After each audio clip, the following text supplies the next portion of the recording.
New intro, bitches! That's right, bitches. New intro. Yeah. Lexi says nothing. Lexi's not impressed. Welcome to the 65th episode of the Supernatural Occurrence Studies podcast. So damn paranormal. Ow. Ow. Yeah, you gotta do it every time. Yow. My name is Jason Knight, Your only host job of the here. show. And with me this evening is... Oscar Spector. And... Lexi Raven. Yeah, bringing it to you live, street style. Understand? Street style? Are we in the underpass or something? Yes. All right, then. So what did you guys think of that new intro? Joe worked really hard, Joe and Will worked really hard making us a brand new intro for the Supernatural Occurrence Studies podcast. Fuck. Roll with it. Yeah. All right. What do you guys think of that? I love the new intro. I can make a joke, but no, it sounds really badass. Doesn't it sound awesome? Yeah, I can't make a joke. Lexi, what do you think? It makes it look Pretty easy. cool. I like it. Yeah. I'm sure he makes it look easy. We're going to have a new outro, too. Yes, and a new middle tro. Right? Right. Yeah, Joe did give us some good music for the break this evening.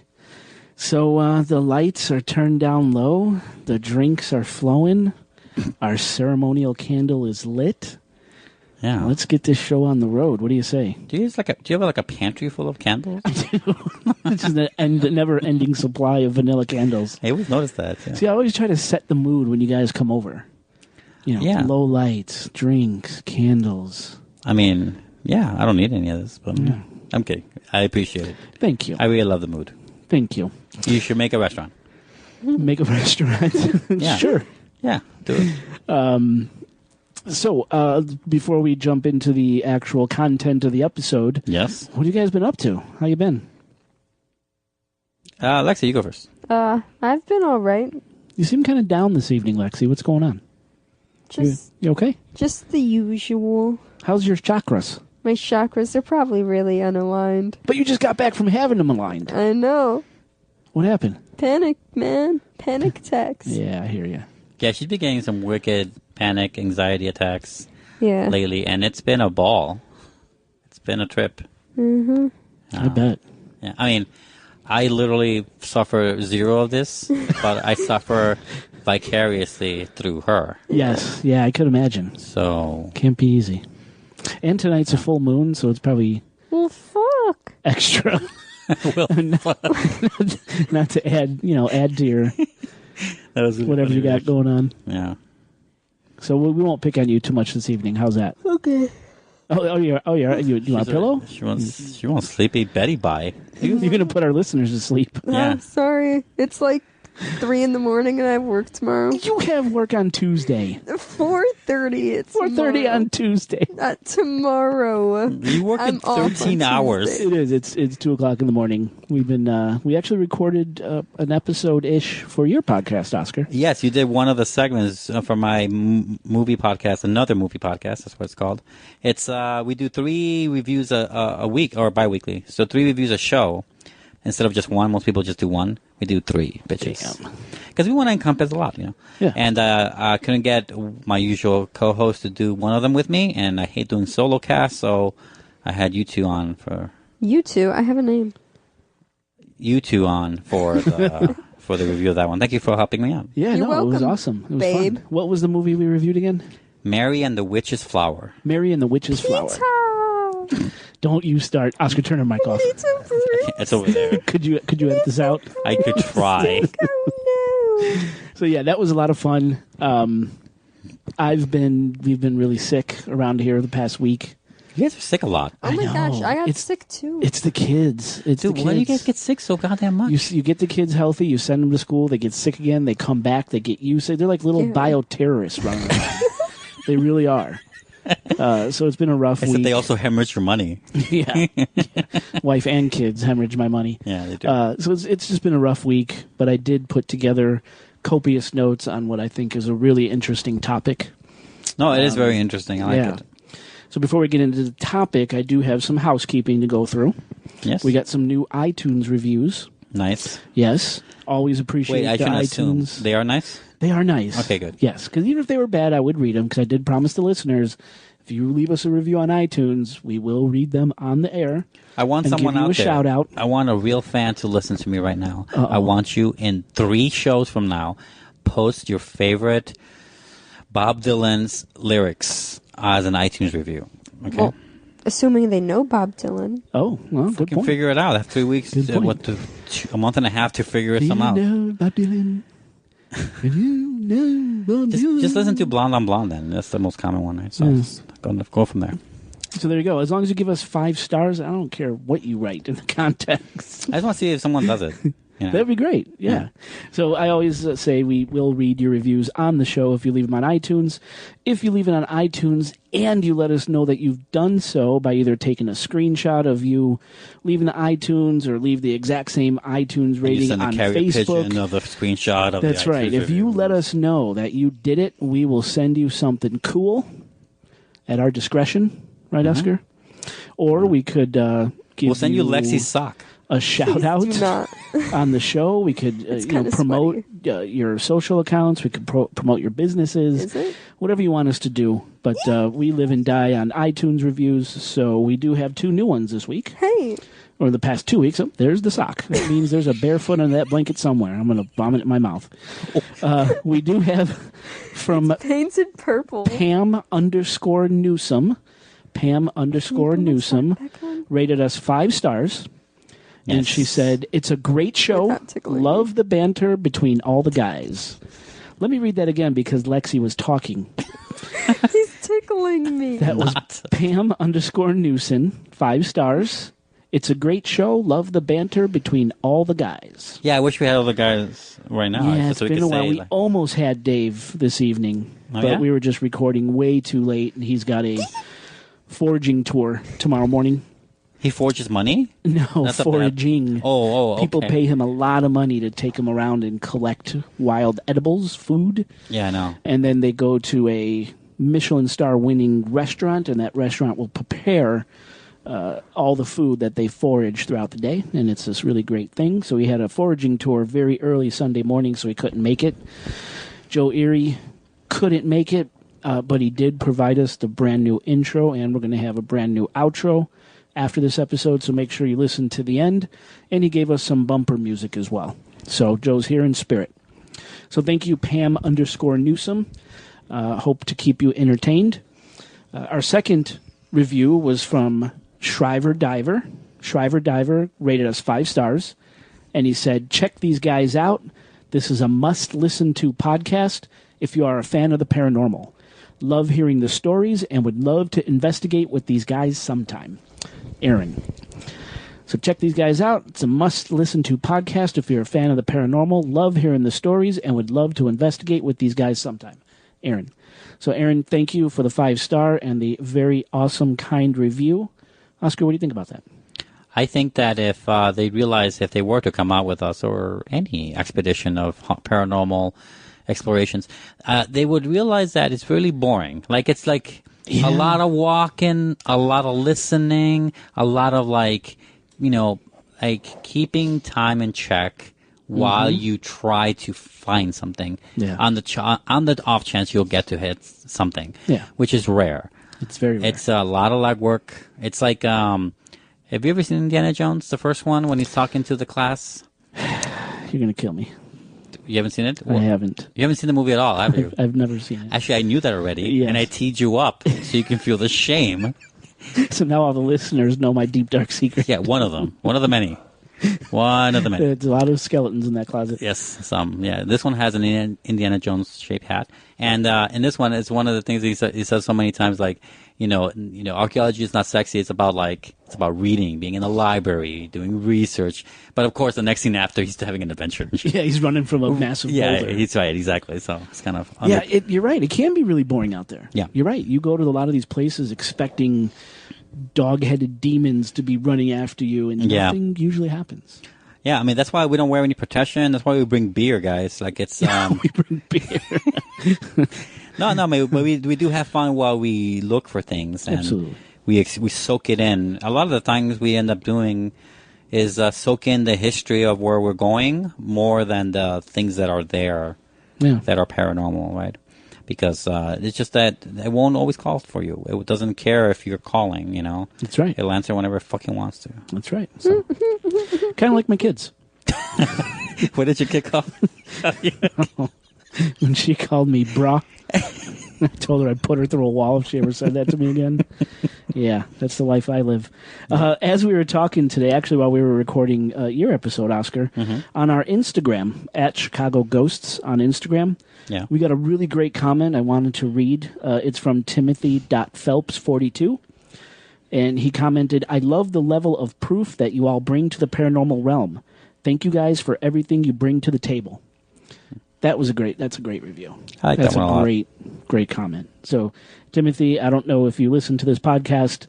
We are connected on Instagram, but if you're out there and you're listening, thank you, sir. Much appreciated. What's that? Moon's in Scorpio. No wonder I'm so emotional. You see? Now drink some of that whiskey now that you know what the problem is. No. All right. Continuing with the housekeeping. I received an email last week, Oscar. I talked to you about this off the air. From Brian.Dolan at MSN.com.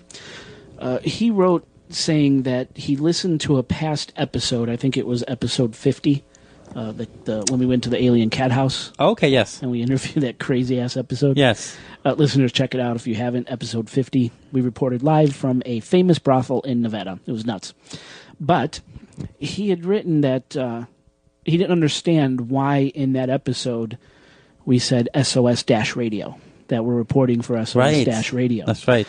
So, that made me think that we haven't talked about the changeover in months. Right. I just assumed, everyone gets it, right? And I shouldn't. No, you should never assume. So, basically what happened in late December, we decided to do a rebranding of the podcast. Same host, same kind of stories, going to be traveling just like before, all the hijinks, all the craziness. But we decided to rebrand with a new website, a new podcast name. And in that process, I broke everything. I broked it. You broked it? I broked it. Nice. So we lost everything. All of our past listeners, all of our iTunes reviews, we lost it all. Yeah. So that was my mistake. I've been working social media. I've been working my email list. I have an extensive email list. Since that happened, catching people up and saying, hey, we're still here. It's just a new name, a new website. Here's how you find us.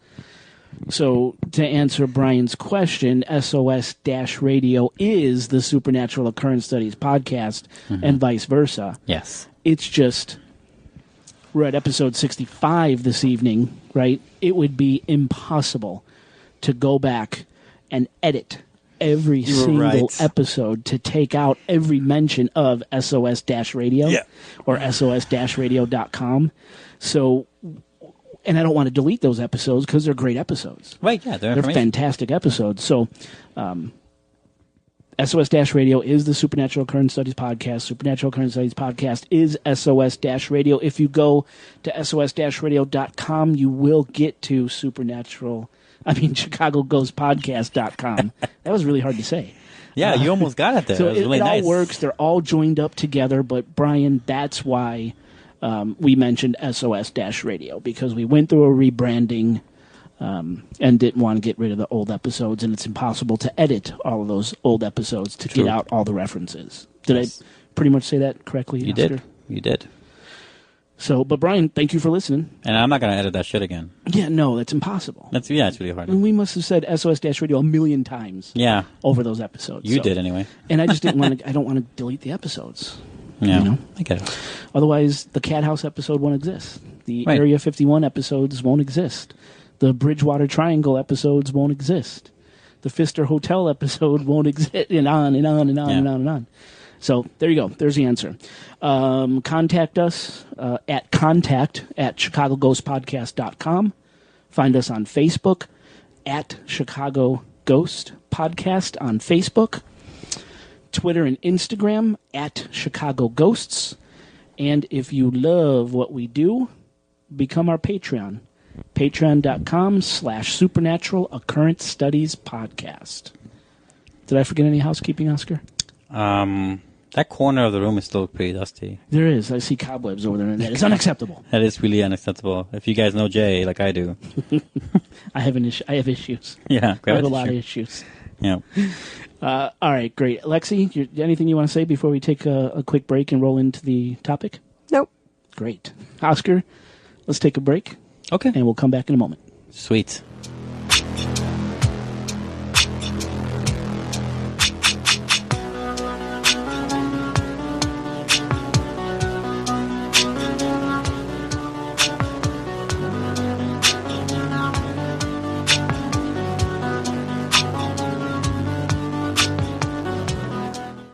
This episode of the Supernatural Occurrence Studies podcast is brought to you by Gamefly.com.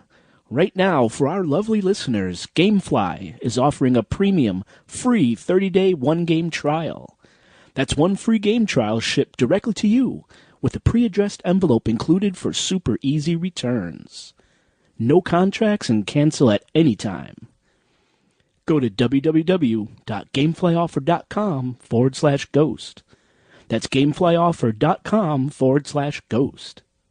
Choose from over 8,000 new and classic games for almost any console imaginable.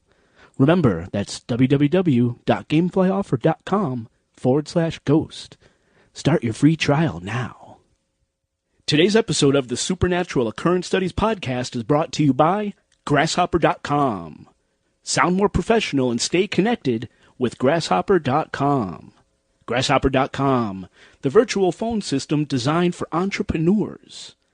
Grasshopper works just like a traditional phone system, but requires absolutely no hardware to purchase or software to install. It's all managed conveniently online or by your phone.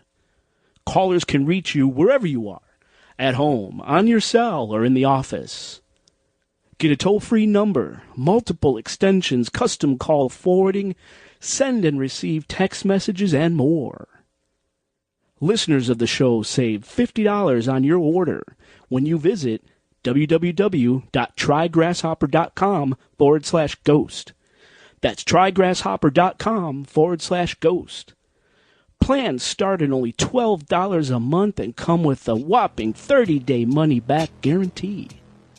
Remember, that's trygrasshopper.com/ghost. Get connected now.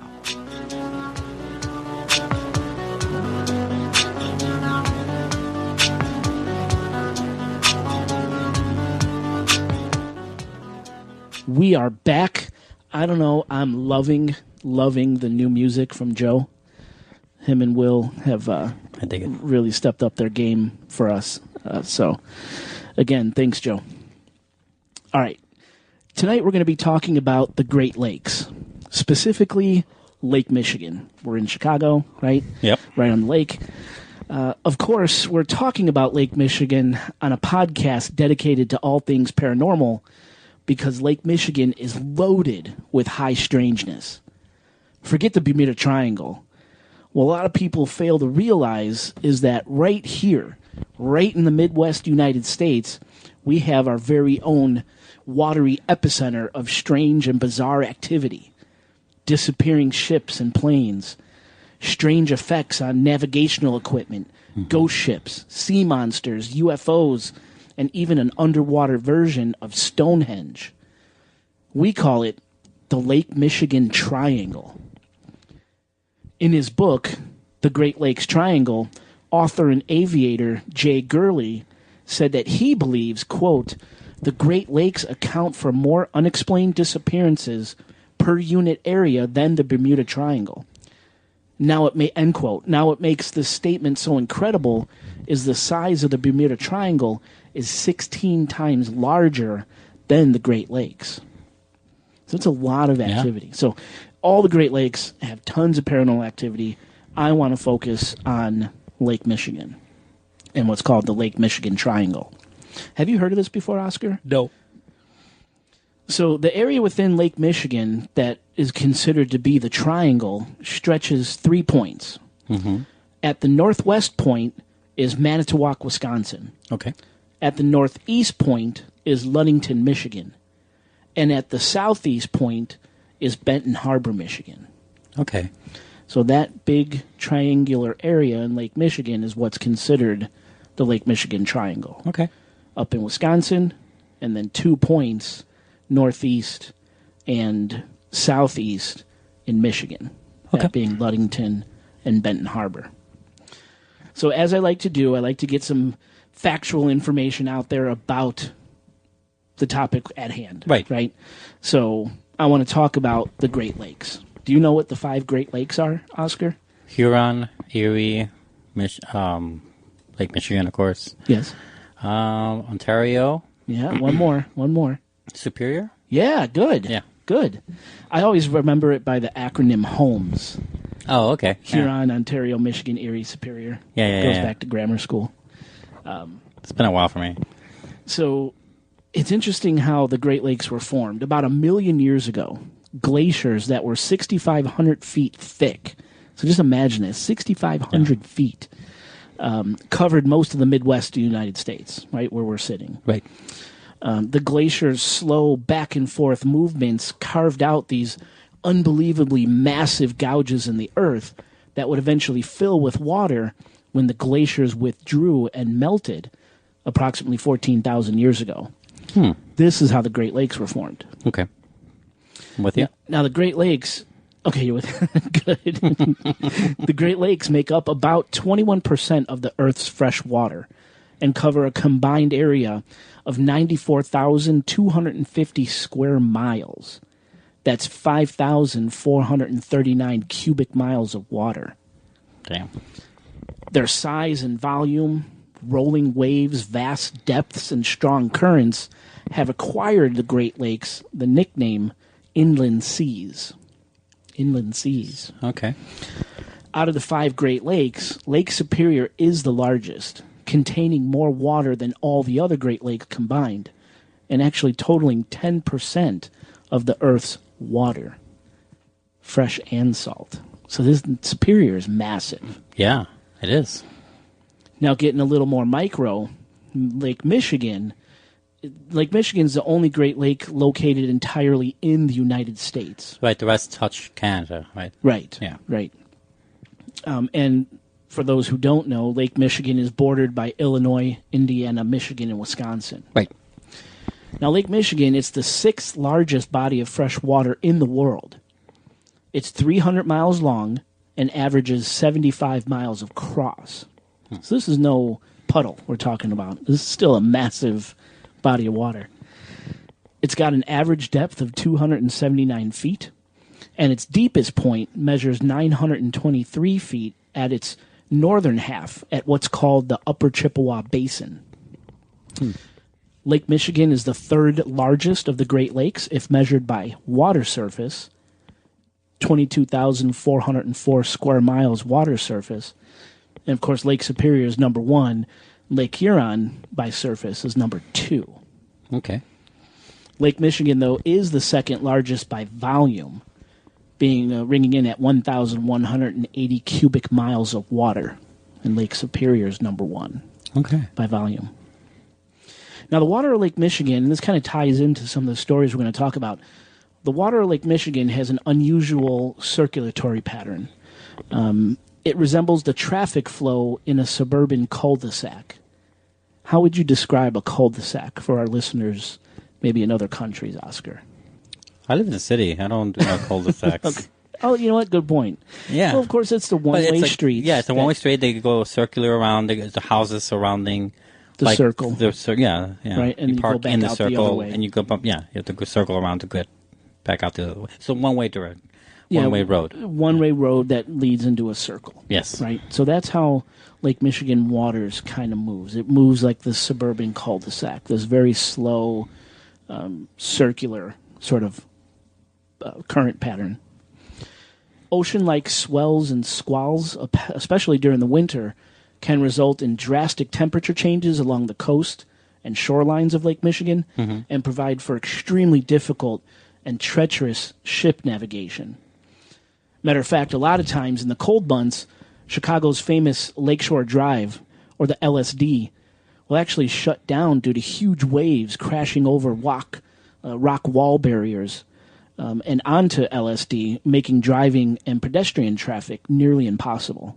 You see it in the news every winter and fall. Yes.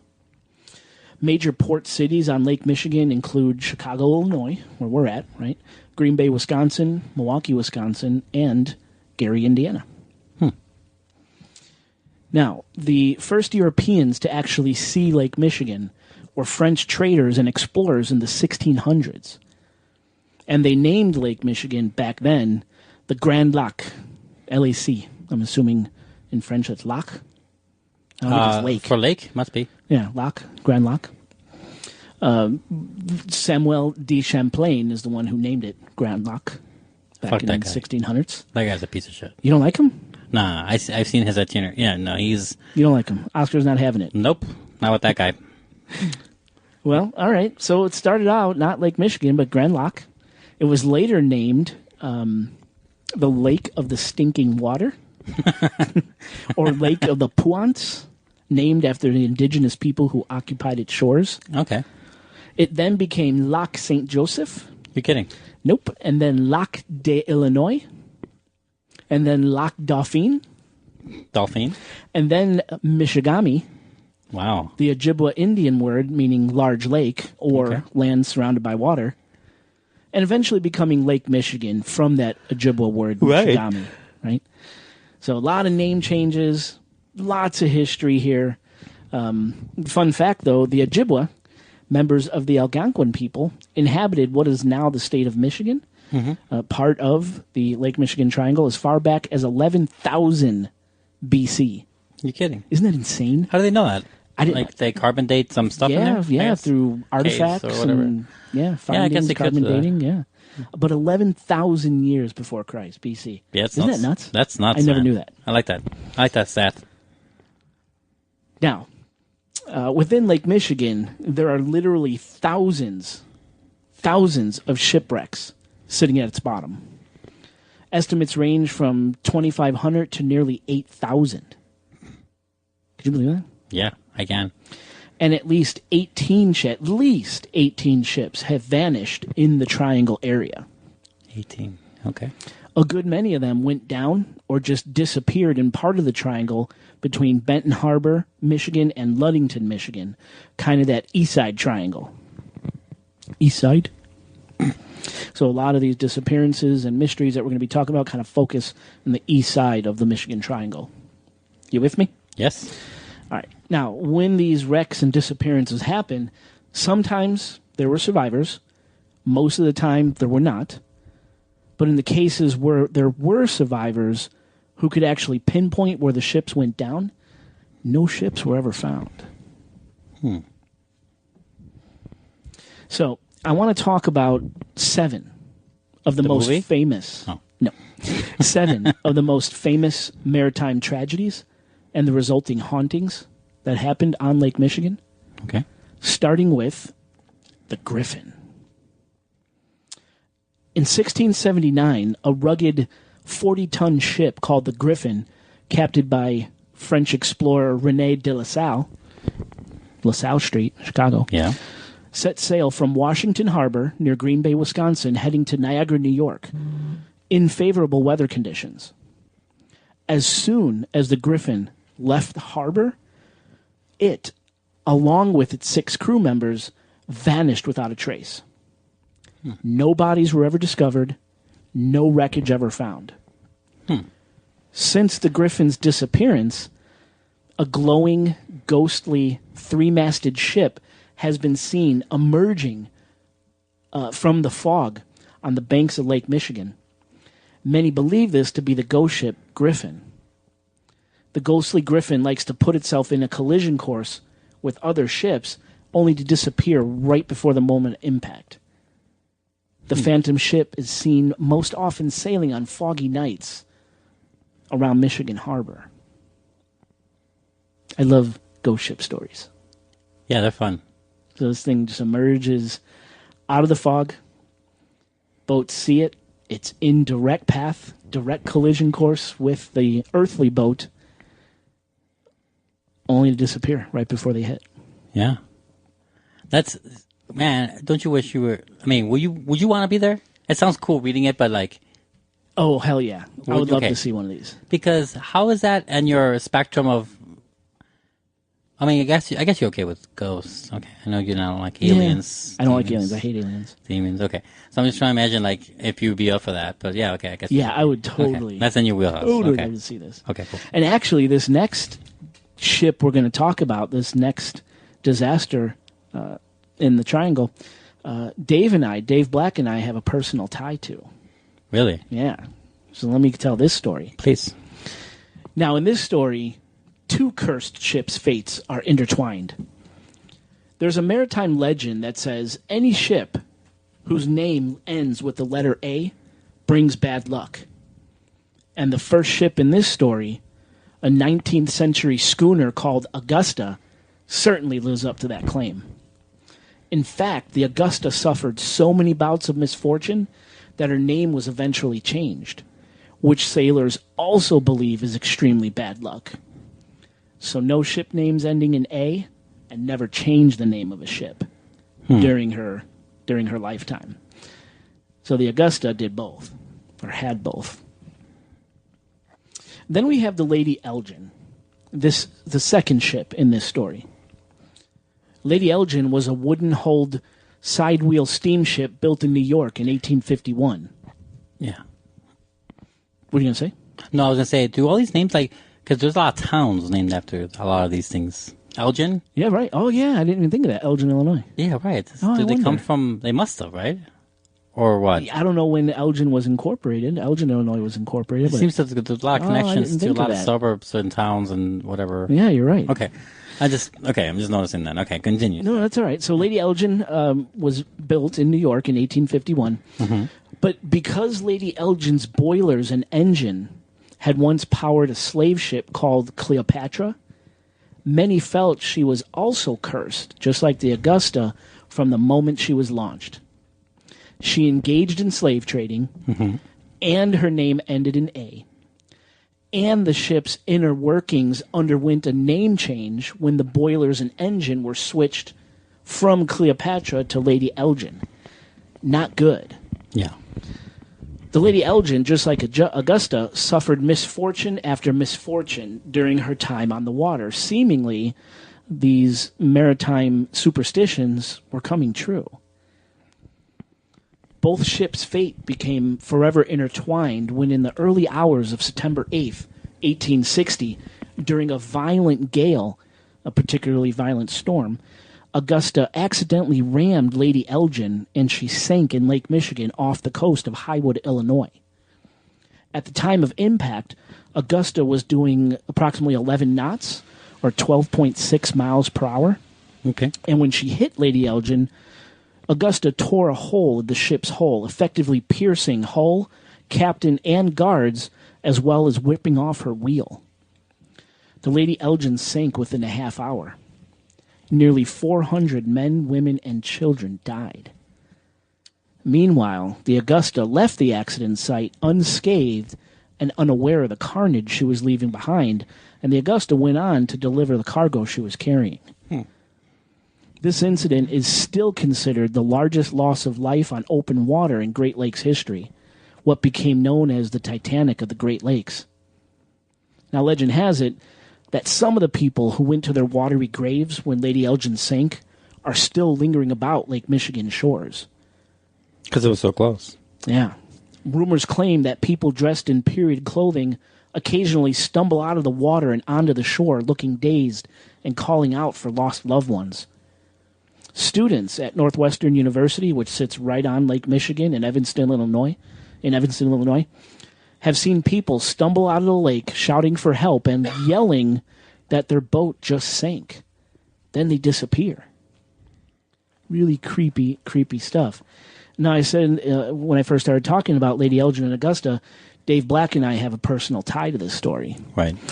Back in the early 2000s, Dave Black's father used to take us to some of the Lady Elgin's wreckage in his boat. And we would anchor right on the wreckage, and Dave and I would actually dive down and touch this boat. She sits about 100 feet off the coast of Winnetka, Illinois, in about 15 feet of water. We had no idea what we were diving down to. Right. We had no idea this was the greatest tragedy on the Great Lakes in history. The Titanic where of the Great 400 Lakes. people died. The Titanic of the Great Lakes. We were diving down, touching this thing. What year did it happen again? When did it go down? Yeah. Go back up in my notes here. September 8th, 1860. Because Titanic sank after that. Yes. Wouldn't Titanic be the poor man's... No, this would be the poor man's Titanic. This would be the poor man's Titanic. I know that, but I'm trying That is to a really callous way to put it. No, because people are calling it the Titanic of the Great Lakes. Because she was actually a massive ship, one of the biggest ships on No, I know, but this Michigan came at the time. before. This is the prequel. This is the prequel to Titanic. Right. Yeah. Okay. Yeah. So we used to actually play and touch. Did anyone the say that wreckage it of can't the be ship. sunk? I had no Okay. idea. Dave had no idea. I can't believe we used to dive on this thing not knowing the horrible fate it suffered, you know? So what did you guys think it was then? Just a boat. Just a sunken boat. Okay. There's so many out there. This is just one of the 8,000. Don't you think there's always like at least one life attached to a sunken boat? Maybe. I don't know. Who knows? I don't know. But Attached hold on, I to gotta its take demise. a drink of my beer. Right. It just sounds like funny to me. You know? But when I was researching this story, I'm like, oh my God, this is the boat we used to dive on. Yeah. So, pretty cool. So the next boat is called the Thomas Hume. And she was a 3-masted schooner built in Manitowoc, Wisconsin in 1870. The ship was originally named A.C. Albrecht, but she was sold and renamed Thomas Hume in 1883. And we know about the superstition of renaming a ship. You just don't do it. Thomas Hume was out on Lake Michigan doing its job collecting lumber from various ports when, on May 21st, 1891, she left Chicago, headed for Muskegon, Michigan, and disappeared without a trace. Nothing has been found of the Thomas Hume. No wreckage and nothing of the 7 people on board. Many people claim the Thomas Hume slipped into somewhere else, a victim of the Lake Michigan Triangle. Somewhere else. That is, until almost a century later. In 2006, a diver working for AT&T Recovery came across an almost completely intact vessel at the bottom of the southern portion of Lake Michigan. Many experts believe this is the Thomas Hume. The size of the wreckage matches that of the Thomas Hume, and artifacts recovered bear matching dates when Thomas Hume would have been sailing, but no registration number was ever found on the wreck, so the verdict is still out on whether or not this is actually the Thomas Hume. But they don't know what else it could be, right? Either. Right. Right. Exactly. Because there's no registration numbers on this particular ship. No VIN number? Yeah, I guess these The equivalent of the that, ships would yeah. have their VIN numbers basically etched into their decks. When did it get lost again? This one, aren't you listening? I am, but dates are really bad with me. I'm bad with dates. Yeah, and then on May 21st, 1891. And then this long for us to find... Yeah. Wow. Isn't that amazing? That's pretty cool. So, I lost my place. So they're not sure if this boat is actually a Thomas Hume. The size matches Right. and artifacts recovered from this wreckage match the date when Hume would have been sailing, but they're not sure. Now, it's said that annually, on the anniversary of its sinking, the Thomas Hume is said to reappear from under the lee of the Northwest Breakwater and moves off down Lake Michigan, regardless of which way the wind is blowing. One time, a tugboat captain saw the spectral ship and decided to follow it. When the ghost ship reached Grosse Point, at roughly 10 miles offshore, the tug captain saw the ship's masts and sails totter and fall, and the hull lurch to the side and disappear under the waves, while a long wail sounded from the ghostly crew as the Thomas Hume sank once again.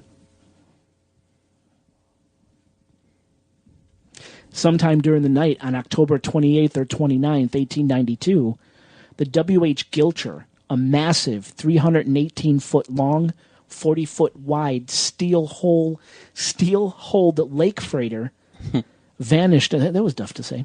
It was. Vanished on Lake Michigan along with all 18 or 22 men on board. There were no manifestos kept, so they're not exactly sure how many people were on board. Yeah. Now, the Gilcher was considered the largest, most technologically advanced ship of its time. This ship was never found. Today, W.H. Gilcher is considered the largest unidentified shipwreck in Lake Michigan. Although this doesn't stop the W.H. Gilcher from making occasional appearances. But when they say largest, they're talking about the size of the ship versus not like the amount of people that were in? Size of the ship, correct. Okay. Yeah. So I'm sure. I don't know if they quantify casualties over property. No, this is definitely property. The size of the ship. Cool. And today, the W.H. Gilcher is seen, mainly off Mackinac Island, Michigan, covered in a thin veil of fog, along with their captain, Captain Weeks, silently standing at the ship's helm. There have even been reports that a long, terrifying wail can be heard coming from the ghost ship, as if the W.H. Gilcher is unleashing its foghorn one last time in a desperate, unanswered call for help. What were the main reasons why ships would be out in the lakes? Okay, so there is fishing. There's cargo. What you mean by cargo is that one port to another, from one country to another, right? Because it can't go very far. I mean, I'm not saying the lakes aren't small. I'm saying they can go from one state to another, right? That'd probably be faster. State to state. Oh, you could get through. You could get from Lake Michigan to another country. Yeah, I know that. Yeah, you could through waterways right. out to the ocean. Yeah, absolutely. Right. But no, most of it was cargo. Okay, yeah. There were passenger ships, but most of it was cargo. I imagine there wasn't a whole lot of tourism back then. Chicago, Milwaukee, Indiana. These were major ports back then. Gotcha. How about on September 16th, 1901? How about it? Another ship, a steamship called the Hudson, was lost near Keweenaw Point near Grant Township, Michigan. 24 people went to the bottom of Lake Michigan along with the ship and a load of grain. As a few sailors clung desperately to some of the Hudson's wreckage, a passing steamer called Nickel did nothing to save them because the Nickel's captain feared for his own crew's safety. The sailors drowned. Since that time, legend has it that the Hudson has become a ghost ship, appearing only on September 16th, the anniversary of its demise. One tugboat captain even claimed to have boarded the sunken vessel. As the story goes, a tugboat captain and his mate were near Keweenaw Point on September 16th in the late 1940s when they spotted a rusty ship covered in a brown slime-like substance heading right towards them. The tugboat captain claims to have boarded the vessel to see if it was in distress and to scold its captain for nearly wrecking his tugboat. In the pilot house, he encountered the ragged apparitions of the Hudson's helmsman and captain, who went on to explain to him that the ship and its crew were damned to relive the sinking each September 16th, and warned the tugboat captain to get off, or his fate would be locked with theirs. The tugboat captain then leapt from the boat and swam the icy Lake Michigan waters to his own vessel. The Hudson has been seen from time to time since this incident, and always on September 16th, and always off Keweenaw Point. I wonder if you could get us to... Maybe that'd be a good trip because there's a date locked in. There's probably other people there that do this annually. There is. Yeah, I mean, there have to be. There is. Yeah. They actually have events planned around this September 16th hopeful sighting of the ship.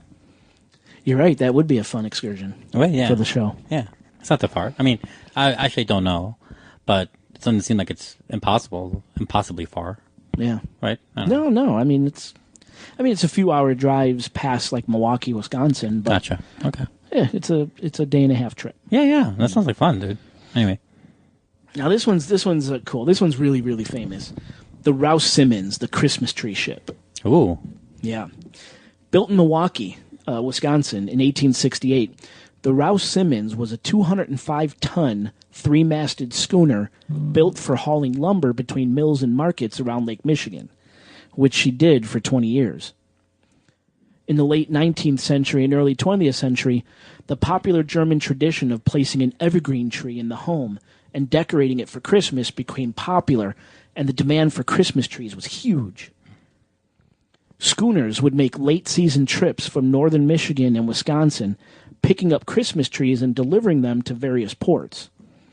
The Rouse Simmons was no exception, and Chicago's newspapers lovingly dubbed the Rouse Simmons captain, a man by the name of Schooneman, Captain Santa. Captain Santa was a popular man, known and loved for his kindness and generosity by all who knew him. Captain Santa sold Christmas trees from the deck of the Rouse Simmons to Chicagoans for nearly 3 decades. His trees sold for $1, and a lot of times he simply gave Christmas trees to those less fortunate. Oh. Right? Then on November 22nd, 1912, the Rouse Simmons, heavily loaded with Christmas trees, to the point where people said it looked like a floating forest, disappeared beneath Lake Michigan's waves during a violent winter gale, taking with it approximately 23 people, including Captain Santa. For several weeks and months after the sinking, Christmas trees washed ashore along Wisconsin's coastline. No bodies were ever recovered. In 1924, some Wisconsin fishermen found Captain Santa's waterproof oilskin wallet in one of their fishing nets, and they returned it to Captain Santa's family. But no Captain Santa. Over the years, some Lake Michigan sailors claim to have seen the Rouse Simmons suddenly appear out of nowhere, oftentimes on Christmas Eve or Christmas Day. She described as a large old ship with tattered sails just bobbing in the water, and some accounts claim to see a man standing on the ship's ghostly deck, frantically waving a lighted lantern. The sounds of phantom bells sometimes accompany these sightings. Is this Captain Santa desperately trying to signal for help while his Christmas tree ship was being swallowed by Lake Michigan? In October 1971, the Rouse Simmons was found at the bottom of Lake Michigan, near Two Rivers, Wisconsin, sitting perfectly upright in about 177 feet of water. And here's one more bit of information. Ironically, the Rouse Simmons was Thomas Hume's brother's ship, which was sailing next to Thomas Hume the day it went missing. Really? Yep. Huh. The Rouse Simmons decided to turn around because of the storm they were facing. Foul play. While the Thomas Hume decided to push forward. This one's short and sweet. The Rosabelle. On October 30th, 1921, a ship named Rosabelle was discovered overturned and damaged, capsized, in Lake Michigan, yet none of its 11 passengers were ever found. Even more chilling is the fact that damages to the vessel implied a collision, a strong collision. Really? Yet no other ship reported an accident, Huh. and no damaged ships were ever located. The mystery is what collided with Rosabelle, and more importantly, what happened to her crew. More on that later. I like that one. Yeah, there's a theory here later, but it's another section of this Right, okay. this topic. So we're gonna put that in our back pocket for a little while. All right. What happened to Rosabelle? Here's a strange one. It's called the Mississippi. I think we need another break. Here's a strange one. Yeah. It's called the mysterious disappearance of Captain Donner. And this is a highly documented case. On April 28th, 1937, Captain George R. Donner was aboard his ship, the O.M. McFarland. Captain Donner had spent hours and hours on the bridge maneuvering his ship through Lake Michigan's ice-chunky waters. When the ship was safely out of harm's way, Captain Donner retired to his quarters for some much-needed sleep and instructed his shipmates to wake him when they neared Port Washington, Wisconsin. About 3 hours later, as they were nearing the port, Donner's second mate went to wake him up.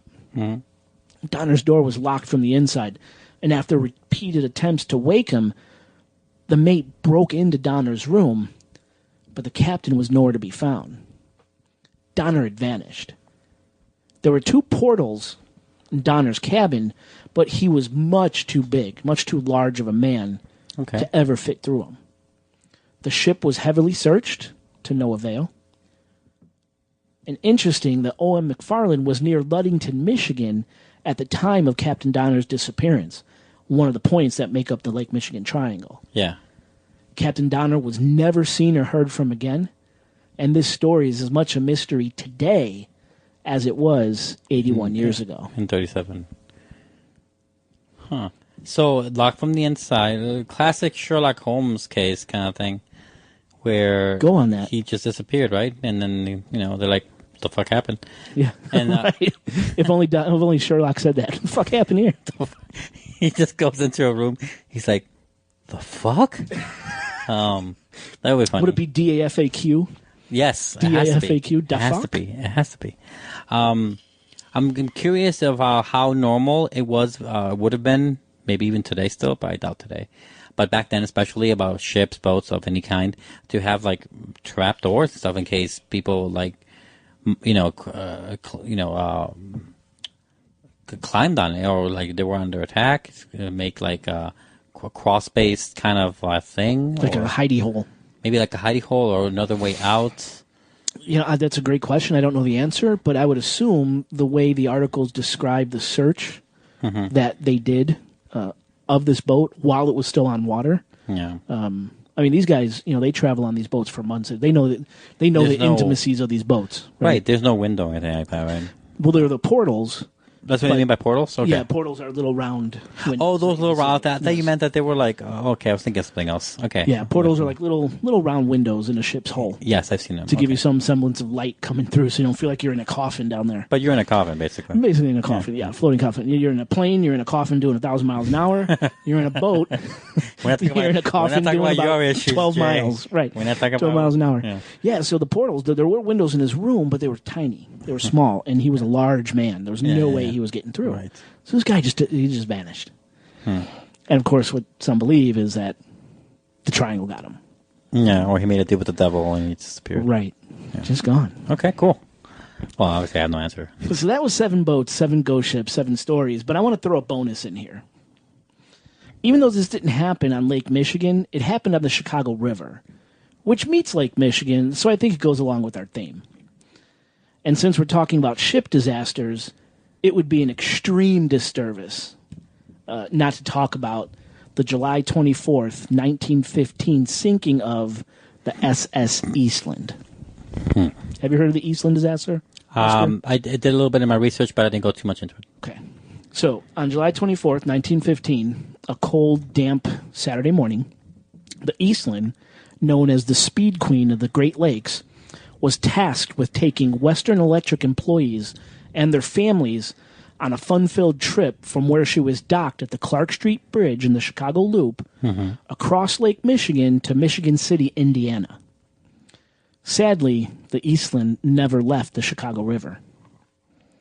As excited passengers began to board the Eastland, about 50 people per minute, the ship began to list to its port side, away from the pier she was tied to. More people boarded and scrambled for seats and viewing spots on the deck. The shifting weight of the throng of people caused the already top-heavy Eastland to list even further. Once she reached a 45-degree list, all hope was lost. All bets were off. That was it. Water began rushing into open gangways and into the engine room. Water poured into open portals in cabins below deck.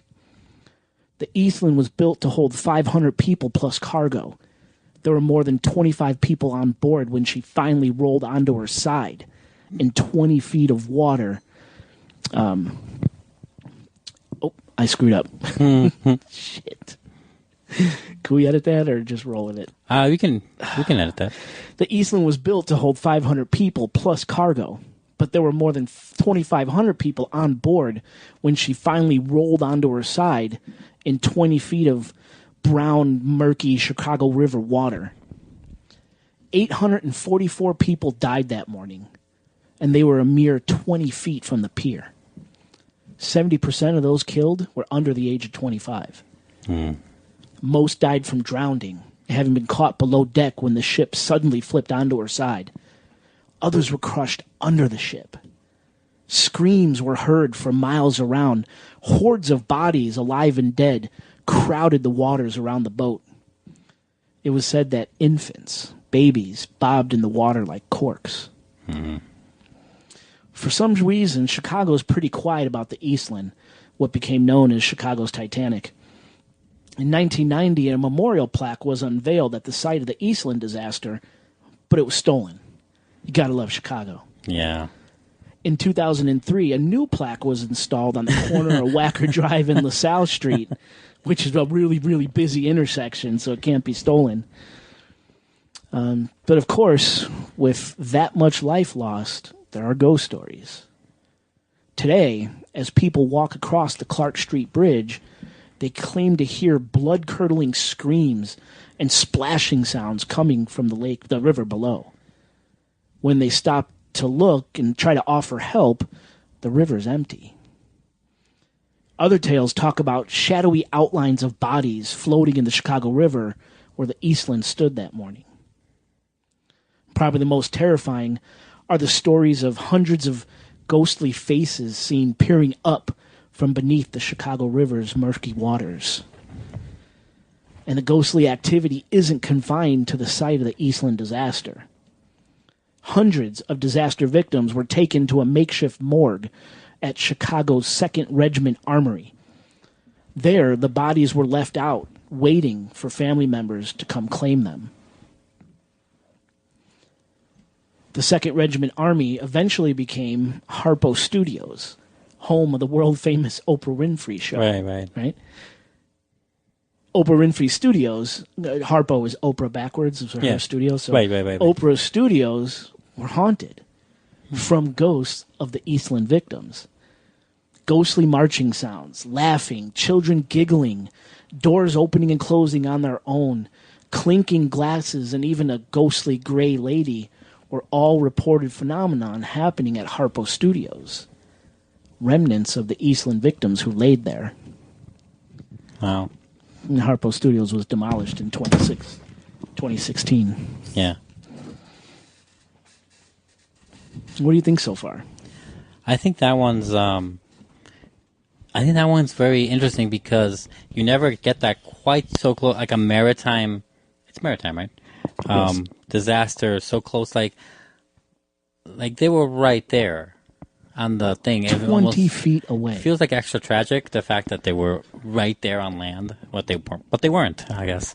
And also, a maritime disaster so close to the city. And so close to like a big place, like, well, not big, but a well-known place like Harpo Studios, which I've been there. I've went there for an interview once. And I didn't notice anything, of course, but I would have said something. Yeah. But, yeah, that's insane. I didn't hear anything about that kind of thing there. Yeah, so 844 people died, mostly from drowning or being crushed under the boat. Right, yeah. While others were able to somehow get over the rails of the top deck of the boat and just walk onto the side of the boat that was exposed to air, right? Yeah. And walk off the boat up onto the dock and to safety without ever getting their shoes wet. They were able to do that? Yes. Well, that's how close it was. That's how close it was. That's insane. Can you imagine being the person that doesn't get wet but is in a tragedy that includes 844 people that died? Drowning? Yeah. It's insane to think about. And people, so obviously this is a very busy part of downtown Chicago where this happened. Yeah. There were hundreds and hundreds and hundreds of people around the area at the time this happened. Family members waving goodbye to their people going on the boat, going over to Indiana. Yeah. You know, there were tons of people there. So people started chucking shit into the water for people to grab onto and float, right? So like chairs and like, wooden crates and things for people to float on. Until rescuers could get to them. Some of these things that were being chucked in the water were actually hitting people in the head and killing them. Oh, no. So, I mean, it was just mass chaos. It was crazy. Dude, they were clawing at each other, drowning each other, trying to get up, pulling each down, like Titanic syndrome, right? Grab onto the first thing next to you. Oh, it's a person. I don't care. I'm grabbing on for dear life. To hell if I drowned them. No one calls it Titanic. This is going to be, I just made that up. Okay, good. Titanic syndrome. I'm like, come on. That it worked. movie did not change the world. It Can we worked. just get past it already? Okay, But for some reason, Chicago doesn't talk about the Eastland. There's just this little plaque that commemorates what happened on that day. The second plaque. Yeah, right, the second plaque. The one that's not stolen. But for some reason, we don't really talk about it. Huh. And it's kind of strange. We have the Chicago fire. We have summer riots. We have a lot of things. We have the Holmes guy. H.H. Holmes. Right. We have a lot. We're pretty. I mean, Chicago is one of the weird cities that's really proud of its violence and incidences. And we're not proud of this one at all. We don't talk about this one. For some reason, we don't. Huh. Like, look at you. I mean, you're Chicagoan through and through. You never heard of this. No, I don't. Isn't that crazy? No, I never heard of it. Yeah. And just the image of those hundreds of faces peering up from under the water. Oh man, that just gives me the goosebumps every time I think about it. Yeah, man, that's another. We should go there too. You know, We absolutely can. I want to go there for sure. Listeners, let us know. Contact at chicagoghostpodcast.com. Do you want us to take a podcast trip on the road to the site of the Eastland disaster? Let us know. Yeah. If you do, we'll go. It's not far at all. And also, when these screams that they hear, these evidence of whatever that could be there, I know that's in Harpo Studios for sure, but like, do they get them at night only, throughout any time, anything like that about the time? I've heard it's mostly at night. Okay. It's mostly at night. Okay. Kind of like that gift. Screaming and splashing. Kind of like that gift that Dave sent you about ghosts coming out at night and they stare at you and shit. Oh yeah, you can't if you can't sleep. Right. There's a ghost they only come at night. Yeah. staring at you, trying to send thoughts into your head or something. Yeah, something like that. Something crazy. Yeah. So I definitely had to add that, even though it didn't happen on Lake Michigan proper. It's the river. The river empties into the lake, so it fits, and I just had to. No, that's a good one. It'd be shameful to not let the listeners hear that story. Right. Yeah. So, not only are ships victim to Lake Michigan's triangle, airplanes are too. Nearly 40 planes have disappeared over Lake Michigan. 40. The most famous disappearance being that of Northwest Orient Airlines Flight 2501, a DC-4 prop liner. Flight 2501 was traveling between New York and Seattle with scheduled stops in Minneapolis, Minnesota, and Spokane, Washington, when it disappeared from radar during an electric storm above Lake Michigan, 18 miles northwest of Benton Harbor, Michigan. Wait, but don't planes fly above storms? For some reason, this guy didn't. He actually requested permission to go down. He requested permission to go down throughout the whole flight, or just this over one part? Lake Michigan. Yeah. Over Lake Michigan, he wanted to go down? He wanted to go under it or something for some whatever reason. Yeah. A reason we never know? Don't know. Okay, So that's fishy. let me go on here. Okay. So it was traveling. It was a DC-4 traveling between New York and Seattle with scheduled stops in Minneapolis and Spokane when it disappeared from radar during an electric storm above Lake Michigan, 18 miles northwest of Benton Harbor, Michigan, one of the points of the triangle, on the night of June 23rd, 1950. No mayday was ever issued. He requested permission to descend. That was the last they were ever seen or heard from. No mayday, no nothing. 58 people were on board. All were lost. Children, entire families, 3 pregnant women, business people, and honeymooners. So 61 people. Right? These people, right, yeah. With the pregnant women. These are the type of people that made up the passenger list. Yeah. Talk about irony. One passenger was so late getting to his flight that the propellers on this plane were already spinning when he finally frantically climbed on board. He almost missed the flight.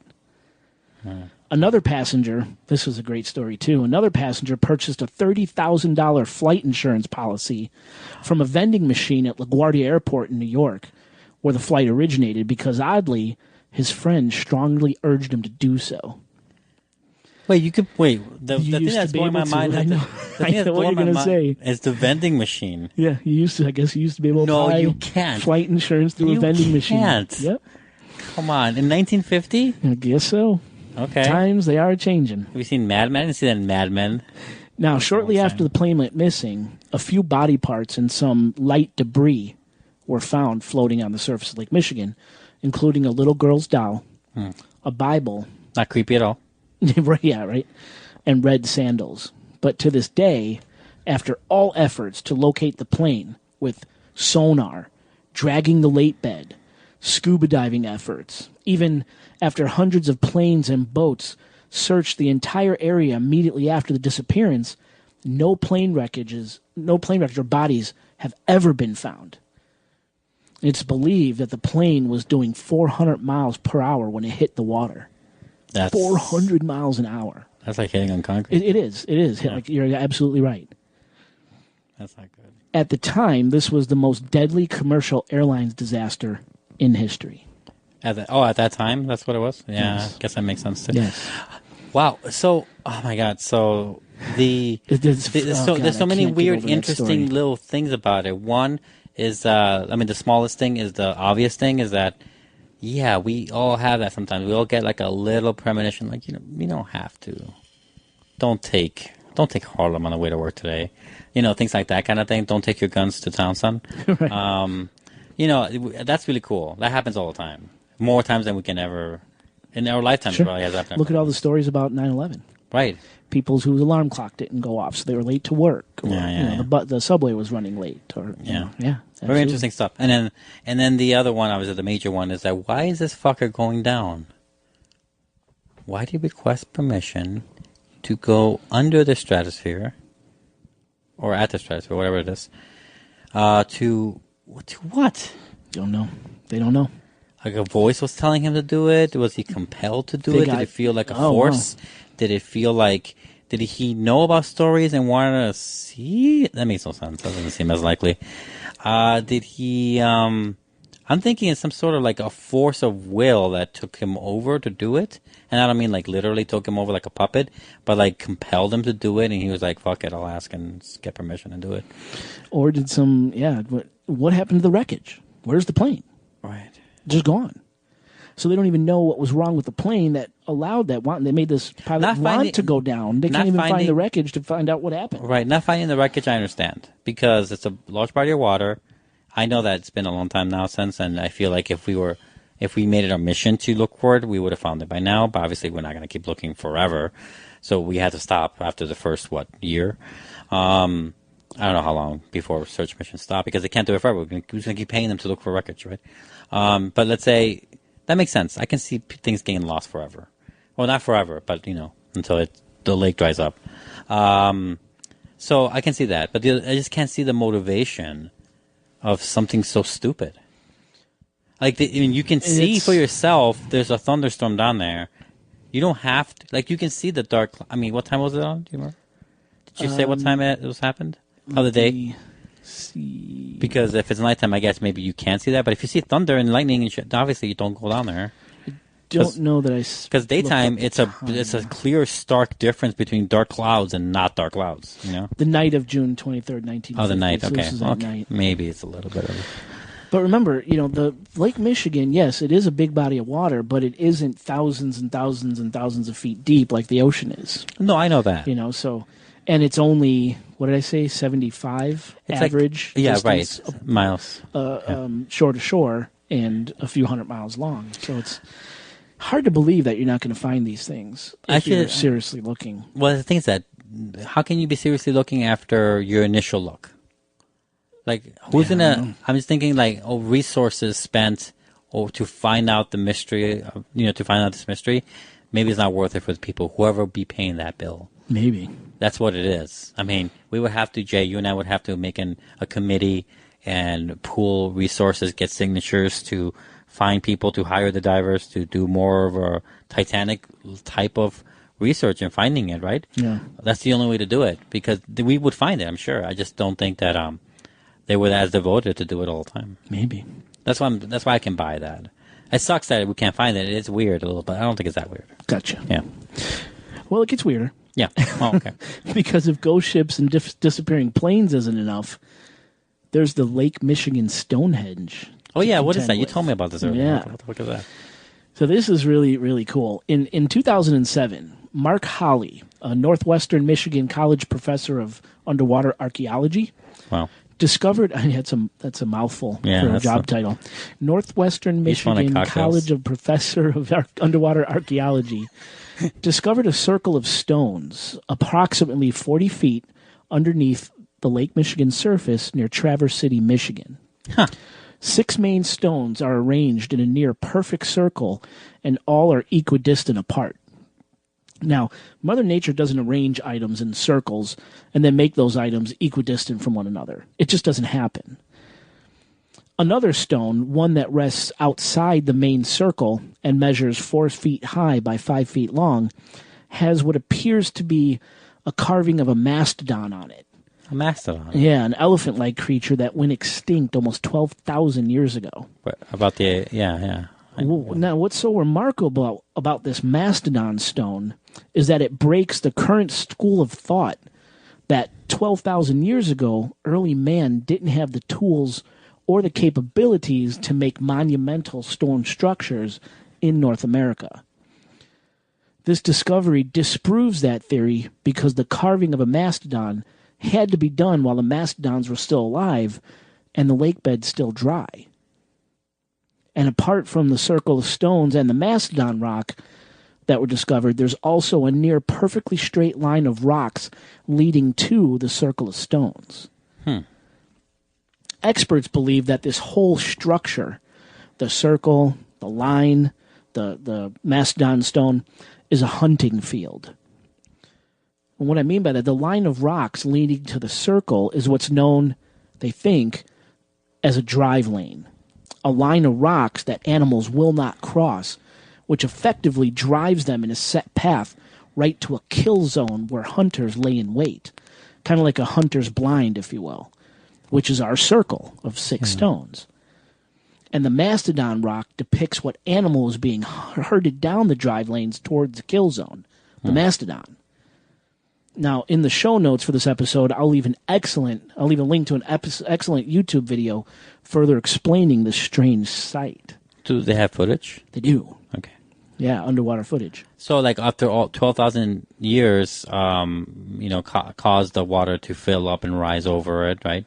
Yeah, there was a Stuff whole like that. reseeding and Right. refilling of Lake Michigan throughout its history, and this was at a period when it was And it happens so near gradually, dry. which is why it doesn't look disturbed beyond being submerged in the water. It could be. I'm It could curious be. It about was what a slow else. refill. It could be. Is that a theory going on about the Stonehenge too, or no? No, that's a whole nother ball of wax. Well, I know it's another ball of wax because it's out in the open. We've had more time with it, so to speak. Things culminate differently. I get that. What I'm saying is, though, why can't the same logic be applied to the hunter-gathering mentality to Stonehenge? Oh, over in England? Yeah. What's happening there? I don't know if that's a theory about Stonehenge. Because it's a very interesting theory. Like, yeah, that makes sense why they would do that. Yeah, right? And, that makes the sense whole to me. drive lane and the kill. That's totally kill cool. area, Yeah, the it's very, circle. that's very. And then the hunters kind of hide behind the stones. Here comes the animals, and Yeah, bam, bam, yeah, I like that. Now, interestingly, the Lake Michigan Stonehenge, the one I'm talking about, isn't the only underwater stone structure in Lake Michigan. There's a second strange stone circle in northern Lake Michigan near Beaver Island. It consists of a group of stones circularly located around a large central stone, which has unusual carvings on it, petroglyphs, actually. So there's a few of them underneath Lake Michigan. And now, aside from the hunting field theory, many people believe that ancient stone monolithic structures like Stonehenge in Wiltshire, England, or the stone circle under Lake Michigan, were used as sort of an ancient power supply. In fact, we covered this topic on Supernatural Occurrence Studies podcast episode 34, Glacial Erratic with Jason Yancey. I'll leave a link to that episode in the show notes. This theory goes hand in hand with the concept of piezoelectricity, or the electric charge that accumulates in hard materials like rocks and crystals. Some believe monolithic stone structures could be lightning catchers with the ability to produce insane amounts of natural power when charged properly, in this case by lightning. Monolithic stone structures may provide healing powers. They can produce acoustical energy when struck. Some even believe they are or were stargates to other worlds. If the stones found under Lake Michigan can produce a form of forgotten energy, be it piezoelectric, lightning-induced, acoustical, or a combination of these, are they still producing? And if so, is that what's causing ships and planes to crash or even disappear? Or weirder still, does a Lake Michigan Stonehenge stargate open up and swallow ships and planes and people? And if you think that's crazy, it's fact that ancient monolithic stone structures are also the sites of strange UFO activity. Before you carry on more, I'm curious, are there more of these kind of structures, like generally known by native people from thousands of years ago to on land? Do we have any of these on land? Oh, hell yeah. Okay. Yes. All over the place? Like All ideally? over the place. All right. U.S., so that Jason Yancey, back in episode 34, Yeah. that's what he does. He researches these monolithic structures. He focuses on the Northeast region, where we were on our podcast trip when we met him. So, and there's tons of them out there. Yeah. And they're scattered all over the U.S. They're scattered all over the globe. And they're strikingly similar in position, in type of stone being used. It's insane. I like that. Okay. Continue. And what about the alien thing? Yeah, well, which brings us to aliens over, or UFOs over Lake Michigan. Yeah. And this section is going to be kind of short because there's just literally too much to cover as far as UFO activity over Lake Michigan. I thought it was big. We just don't have enough time. I thought it'd be too little, but I guess you're saying too much. Okay. So let's just put it like this. Lake Michigan has a rich history of being a center of UFO activity. And if you Google UFO over Lake Michigan, the results are endless. Really? Yes.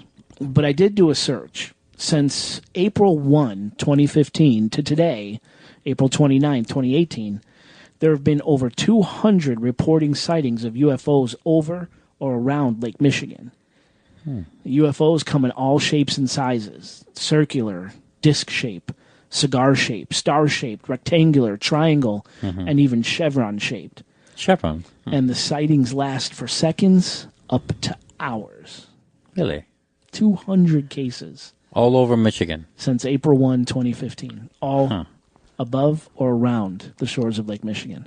Is there any correlation to, I assume a lot of them have to be night because you can see them at night better? Daytime, nighttime. Daytime too? Okay. Yep. There's video, broad daylight of these crazy, like I said, all shapes and sizes. Are you posing the theory that these stone structures may be portals that was in and out, kind of like their runway, so to speak? Their international airport? I don't believe so. Okay. But there are tons of people who do believe so. What do you think? That these ancient stone structures are stargates. That at one time were Stargate. Talking about CERN from last episode, right? Finding these wormholes and stargates. Have you seen Stargate? I've never seen Stargate. Well, to put it simply, not that I've seen a lot of it, but I've seen the movie when it came out. They have a very similar runway theme to the starting point, the machine, the computer thing. I'm sorry if I'm mistaken details here.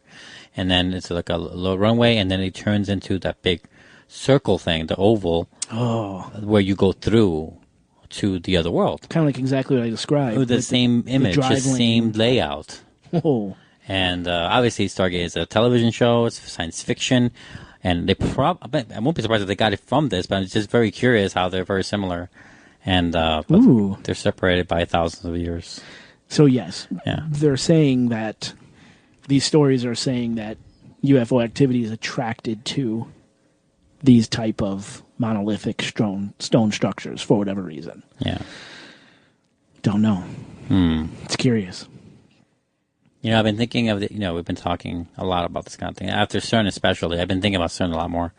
Last episode? Yeah, like since then, And I had this theory that, I don't know how true it is, but this makes me think about it now again, how people, our ancestors, and I mean ancestors with a capital A, like the people who made these stone structures and the people before them too.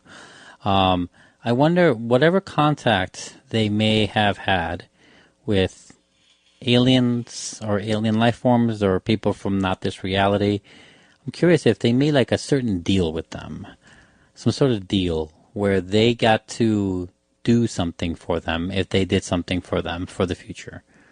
And all these are little markers for them now. Think about that. Like, can that work? What a thought, right there. Because we're suckers for anthropology. If we can do it. We're suckers for it. We can preserve a lot. We want to preserve a lot of things, especially disasters. But we also preserve stuff like this. Stonehenge, for example. There's the pyramids. A lot of things like that. And it feels like what's not to say like these things will survive because we're like keeping some sort of deal. Like we're thinking we're doing it for anthropological reasons, but We're doing it because if we didn't do it, bad shit would happen, or like we're not keeping our end of the deal when maybe we're supposed to. That is our cosmic yield sign, for aliens. Whoa. Or something like that. That'd be kind of cool. I was thinking about this the other day. I don't know. Interesting. I don't know. And this reminds me of that because it's like another marker, It's like one other Right, marker. exactly. On top of many, many other kinds of markers. And they're everywhere. They're everywhere, yeah. And there's so many similarities. Yeah. Yeah. Or like different ones represent different species of aliens, right? That could be a different thing too. Like a business card. Kind of like a bit, yeah.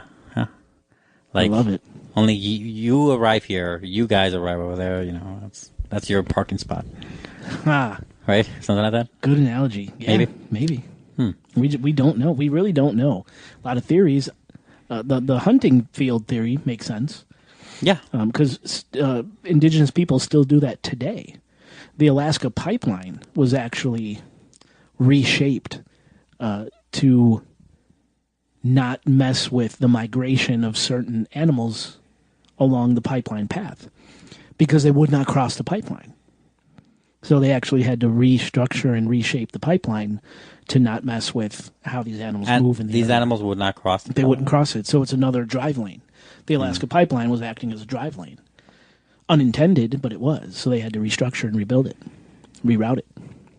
Interesting stuff. I hate the fact that we have any pipeline there. Right. I mean, I know we never get to see it. It's in Alaska. It's in literally in the middle of nowhere. It's hard to get to. But if you've ever seen pictures of that place, I have, yeah. It's pretty beautiful. It is beautiful. And you got this big pipe running right through it. I know. It looks so tacky. Tacky. Yeah. What I really liked about researching this particular part of the show, I didn't know about the acoustical energy that's produced from a lot of these megalithic stone structures. Like energy waves? Sound waves. Sound waves. So scientists have proved, you can look this up, listeners, that if you bang on Stonehenge over in England with a certain type of stone, other stone-like tools, they produce different sounds, like gongs or bells. Do they become like one of those signature things? You know what they call them? The thing. There's a name for them, like a tuning fork. Kind of. Could they Kind get of. the tuning fork? And science has also proven that sound waves could boil water. It could levitate things, like they say the Coral Castle. Lead Scanlon's Coral Castle over down in South Florida, where he moved these massive, multiple ton pieces of coral stone. This guy moved them by himself using acoustical energy to levitate these pieces into place. Yes. Like vibrationally, is that what you mean? Yes. Like the way you can put a pebble on a speaker? Kind of. Yeah. Right? Yeah. Okay. Or look what they do. You brought this up quite a few episodes ago where we were someone was torturing another people. Oh, fuck. It's 3:30 in the morning and I've been drinking, but diplomats were being tortured with sound With the waves, sound thing, yeah, in Cuba, right? That's what it was, Cuba. Yes. With sound. Yeah. So were these ancient stone megalithic structures used for some sort of sound energy to accomplish some task? It's crazy, man. It's crazy. And we have one right here. Watch, we find out, like, after thousands of years from now, when we find out the real truth behind all this Stonehengery stuff. Stonehengery. I love it. Whatever. It's a new adjective. Right. We're going to find out that Stonehenge is actually, like, the least important of all these markers. We just hyped it up so much. I'm like, what? That place? Yeah. Dude, that's like in the middle of nowhere. That's for people who get lost. You gotta look it over here. Right. Or this idea of piezoelectricity, electricity that's stored in these hard materials like stone and crystal. I mean, it's very like I'm one of those believers. I mean, I'm not the hardcorest of that kind of movement, the hippie-esque movement of, crystals. Like it's kind of more the crystal stuff. I get that, and we had that whole episode about crystals, which is very cool. Yes. I'm not exactly into that 100%, but I know I am a firm believer of the energies that rocks and crystals and minerals can hold in its raw or even cut form, either to this day, or if it's harnessed correctly, or if it doesn't, if it's kept well.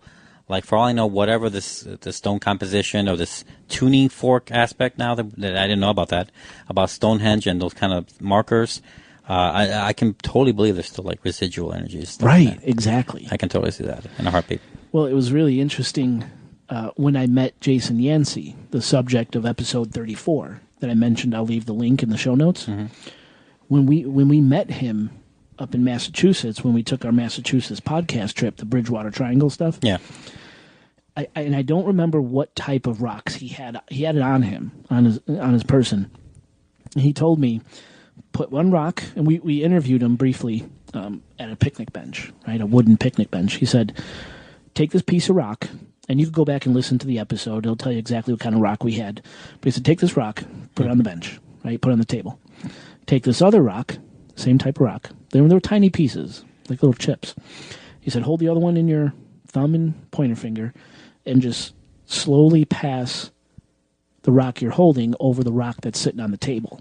Just slowly pass it and watch for the heartbeat. And I'm like, this is nuts. What are you talking about? So I'm like, all right, I'll humor the guy. So as we're talking, I'm just kind of nonchalantly passing this rock over the other, and then I felt it. Dum dum. And I was like, what the fuck? And I kept it, dum dum, and it did it again. It had a pulse. It reacted. They reacted to one another. Hand to God, swear to God. The heartbeat, what he called the heartbeat. I felt it. There was an energy there. Like the heartbeat of the rock? Yeah. Yes. Yeah. That's what we're talking about. This piezoelectricity. Yeah, I mean, it's like saying, a piece of rock is like saying, well, if it's just a piece of rock, Earth is just a piece of rock, nature is not alive? Is that what you're saying? Of course. It makes sense. I mean, that's crazy. I wish I was there. But yeah, but that's... and that's what made me want to interview him for his own episode. Yeah, definitely. And he just blew my mind with stuff he was talking about. But the rocks, they had a heartbeat. It was nuts. There was energy there. Yeah. So, well, finally, there are a few creatures that supposedly inhabit the depths of Lake Michigan. In the 1800s, Chicago newspapers caused a panic when they reported on a supposed 50-foot serpent-like creature spotted swimming in the lake. It was dark blue in color and had a grayish-white underbelly. Some said it even emitted a roar, like a charging bull. Now, Native Americans have been talking about the Lake Michigan sea serpent going back for thousands of years. And here's where it ties into the Rosabelle. Remember I said at the top of the show, in the beginning of the show, pocket the Rosabelle for now? Oh, I lost it. So some people... pick up the Rosabelle. Some people believe that the Rosabelle, the ship that was found capsized and rammed but no crew, some believe she ran afoul of the Serpent. And that's what ran into the ship, causing it to capsize, causing the damage. And that's what dispatched her crew. How big they saying this thing is? 50 foot. A 50-foot sea serpent in Lake Michigan. And the Native Americans talked about it for thousands of years. Yeah, that's possible. I mean, it's harder for me to believe, as biologically speaking, whatever I know about that to happen in a lake, even a big ass 5-lake connection, because I can see it in the ocean. Because you can, like, the deeper you go, the bigger these things are, the more things more like hidey holes, more places to disappear to. Yeah. Genetically speaking, right? The way things evolve, you see creatures down there, or you read about them in books. They look like Dr. Seuss monsters, nightmares, and they're real though. You're right, and that's insane. But it's hard to imagine it. A little harder in a lake, but it's conceivable. That's crazy. But yeah, I guess it is. I'm surprised we don't see it. But you're right. I guess I can see it. Yeah, and if you guys look at the episode cover that I created for the website and YouTube for this episode, there's a newspaper clipping that I included in the cover photo for this episode that talks about the head of the and this was newspaper reporting from back then. Reporting that the head and a piece of the middle section of this creature or one of these creatures, insinuating that there were multiple, actually washed up on shore. And they found it. Really? Yeah. Well, where'd it go? Good. I don't know. Lost to the annals of time. Now, in more recent times... It's in someone's garage, right? Right, stuffed on someone's wall above their fireplace. Right. In more recent times, on Friday, December 22nd, 2017, a man named Carl Hastings was walking near the shore of Lake Michigan in Milwaukee when he spotted a large dorsal fin protruding from the icy waters, and he managed to catch it on video. There'll be a link to this video in the show notes from the actual news station that reported on this. Wow. Some people claim the mysterious creature was a large shark, which, of course, should not exist in the frigid, fresh waters of Lake they're Michigan, ocean. Yeah, right? they're all saltwater. Right? Yeah. I remember seeing this story on the news. I remember it like it was yesterday. Oh, yeah, it was. Pretty much yesterday, right? Yeah. So this was widely reported. It was all over the news, Did it in make the nation? newspapers. I don't know if it went Just national statewide? world, but I remember seeing it, Yeah. here in Chicago. Yeah. People said it could have been a sturgeon. A surgeon? are in Lake Michigan. Yeah. They're No, I know what they big- are. They grow large. They get big. Yeah, I guess. This thing was big. That was caught on video. How long is the fence purportedly supposed to be? Oh, I didn't get the measurements, but if you look up a picture of a full-grown or an extra-large sturgeon, they're more bony-looking on the back and has a single dorsal fin right before its tail. Okay. The thing on the news looked smooth, like a shark or a dolphin, and had two very clear, very visible dorsal fins, one in the middle of its back and one near its tail, and then the tail.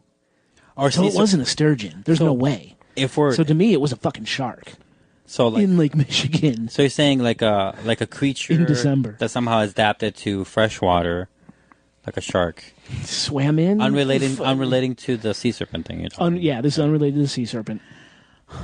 It was not a sturgeon. It's clearly not a sturgeon. No, I'm with you on that. To me, it was a shark. It looked just like a shark. Crazy. That is pretty cool. Is there another one? I'm done, man. That's all my those two research. creatures? Okay. That is the Lake Michigan Triangle. That is so cool. Ghost ships, UFOs, sea creatures, underwater Stonehenge, Eastland Disaster. You know, a lot of this stuff sometimes seemingly happens when it's cold. Yeah.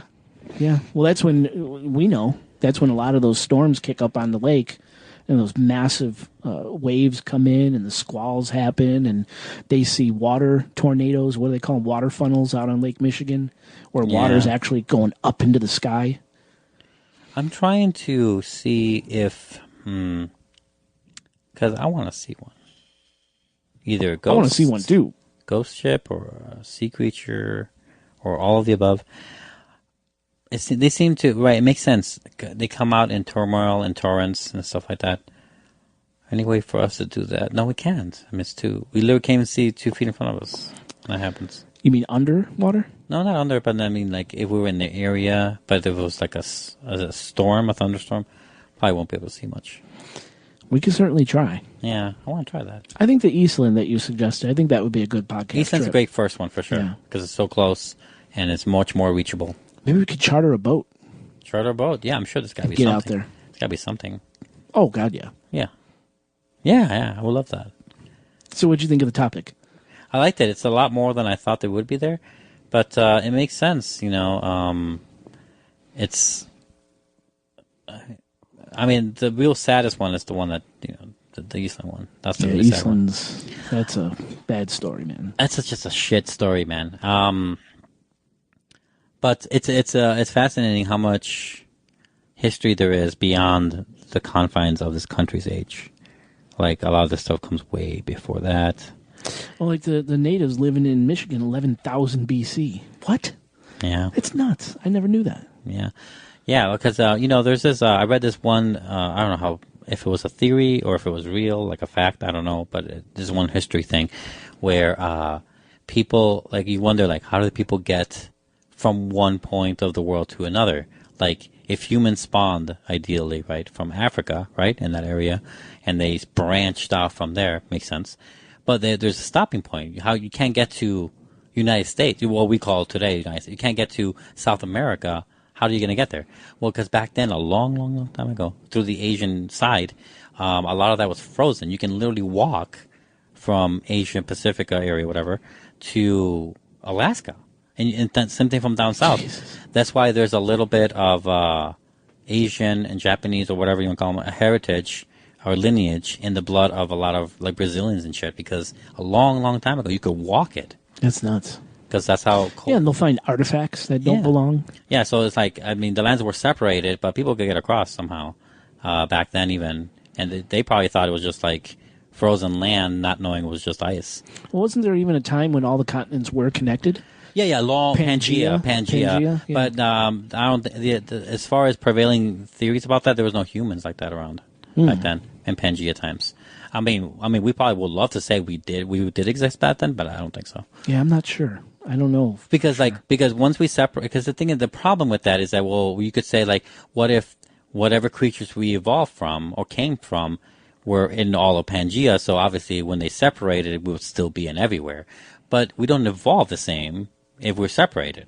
We would evolve differently, but we're all the same. Yeah, so it doesn't really quite work that way. Yeah, good point. So as caveman times, as the Homo sapiens, right? As Homo sapiens emerged and started being smarter and traveling, we must have found a way to travel here. Man. Yeah. I don't know. That's fun to think about. But anyway, my point is that it's 12,000. That's nothing. But yeah. Right. Yeah. Well, yeah. Considering the big picture, that's a drop in the bucket. Yes. So good stuff? Yes. I love it. All right. Yeah, a lot more out of it than I thought I would. Anything else you would say?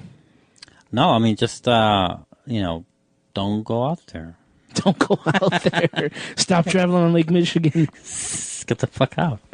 Go to Lake Erie. I just think it's cool we got something like this right in our backyard. It's kind of neat. Kind of neat.